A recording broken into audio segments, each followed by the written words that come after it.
So yun pala ulit mga boss, welcome back ulit sa ating channel. So ngayon naman ay magbibidlaan tayo ng kaunti. Gawa ng, makikita ninyo, mga parts diyan. Lahat yan, pambenta na. Kasama yung ating legendary na Malde na puti. Sabi sa akin, daming nagsasabi na wag daw. Kaso nga, ang kaya ko lang talaga ibebenta is nag-ano lang sila ng gabok dito. Tsaka yun nga, para mabawasan din, sa akin naman, kahit alin din na matira, ay di, yun ang aking ariin.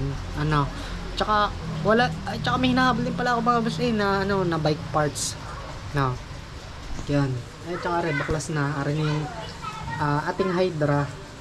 Kasi bukas, may bibili na. Iluluwas ko bukas. So, yun, may videohan lang natin ng konti.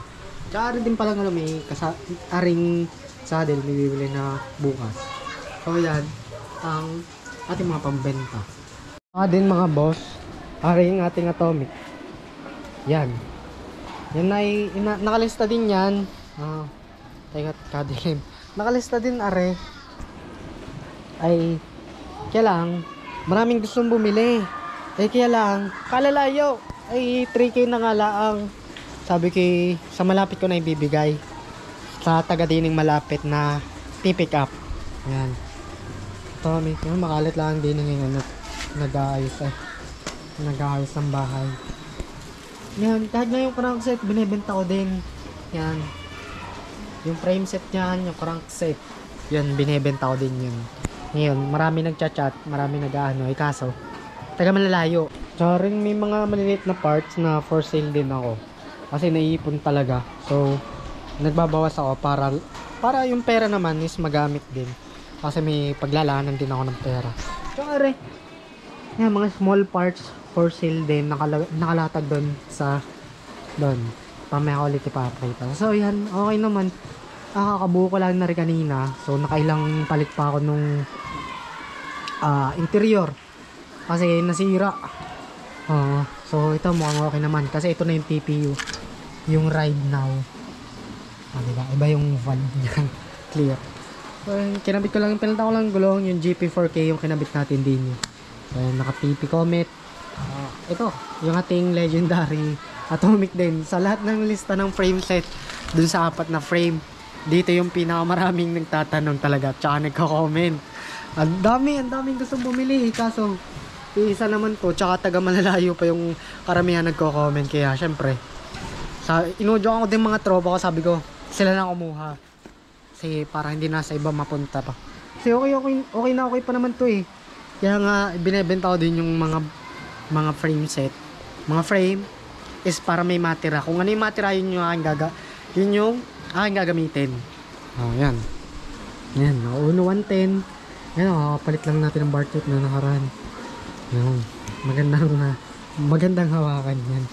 So yan, Alpina, wala nang bago. Yan pa rin yung ating matagal na Alpina na. Yan, okay, ang smooth din ito kasi nakakuha ko ng Hydra na rim nung nakaraan. Pick up ko sa Kalamba. Tapos yun, yung Hydra natin tinesting ko ibenta, may bibili naman. So yun, ibebenta ko na din siya yung rim set na yun. Kasundo naman kami sa presyo. So sana mabenta. Para sa akin kasi mga boss, mas okay na maging maging pera na lang kaysa nakatambak, hindi nagagamit, no? Yan, parang mas magagamit pa natin kapag siya yung naging pera. Yan. Ito ba? Ito, ang ganda nitong chainring Kaya hindi ko ito bebenta, itong chainring lang ito. Pero ito, arm, tsaka yung piece B1 natin. Tsaka may Dura-Ace din yun at chainring na black na 58. For sale din yun. Tsaka yung R540. Daming for sale na parts. Yan, nag-video lang talaga ako kasi mga boss at baka marami nagtatanong quit bike, kung quit bike naka mga boss, hindi, napakalabo nga kayo mag quit bike. Doon na tayo mga boss at yung may bibili na rin tawag din rin ating Maldea.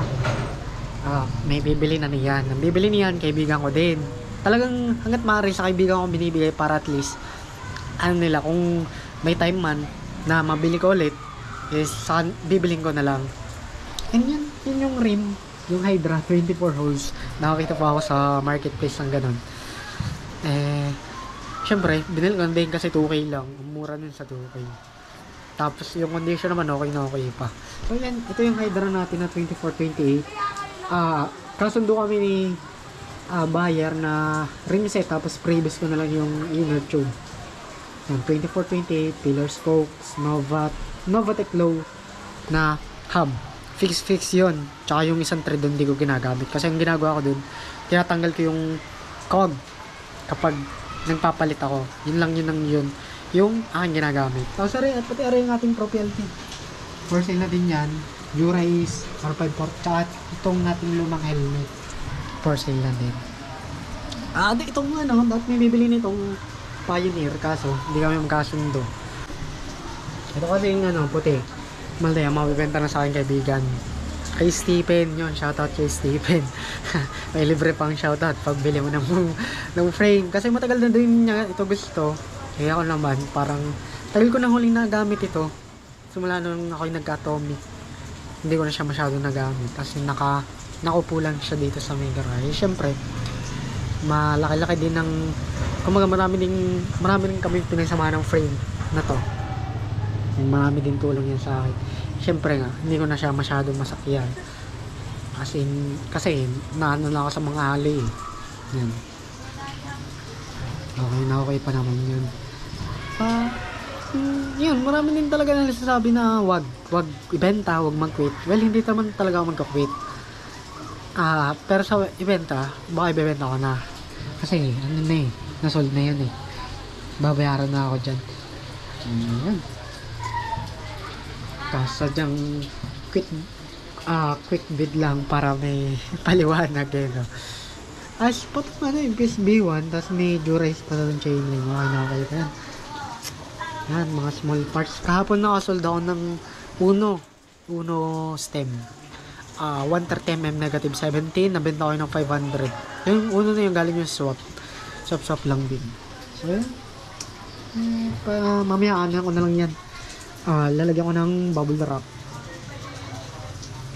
Yan. Ano lang natin. Quick bit lang.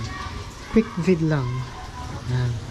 So mamaya babaklasin ko na din to para benta na natin. Yung mga boss ay counting lang yun. Kumbaga counting update sa ating mga pinagagawa din sa garahe. Yan. Diba? Okay pa yan. Ayos naman ang pinakasaglit ko na gamit aring dalawa. Aray tsaka aray. Pero aray, magandang sukat na aray. Aray. Kumbaga, kakunti meron karne. Tapos size pa yan? Size 50. So rare. Rare size bigla yan. Pero yun nga yan. Palsin ko din, kadalasan, mga ganyan Colossy triple try. 54, 56 yung mga sukat. So malalaki. Ito, size 51.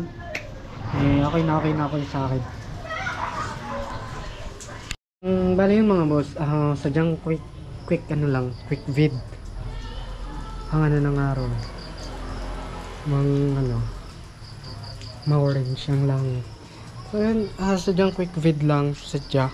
Ang aking ginawa para at least, di mo, ma-document din natin. Kasi for sure may magtatanong dyan. Ang sagot agad sa inyong tanong, di ako mag-quit bike. At yung isipin ako mag-quit bike. Kala nyo nagbenta lang parts, quit bike na. So hindi mga boss. Ayun mga boss, kung ano matira sa ating frame, ay di, yun ang ating gagamitin. Hanggang sa susunod ulit mga boss. Salamat sa inyong pagsama sa ating saglitang video.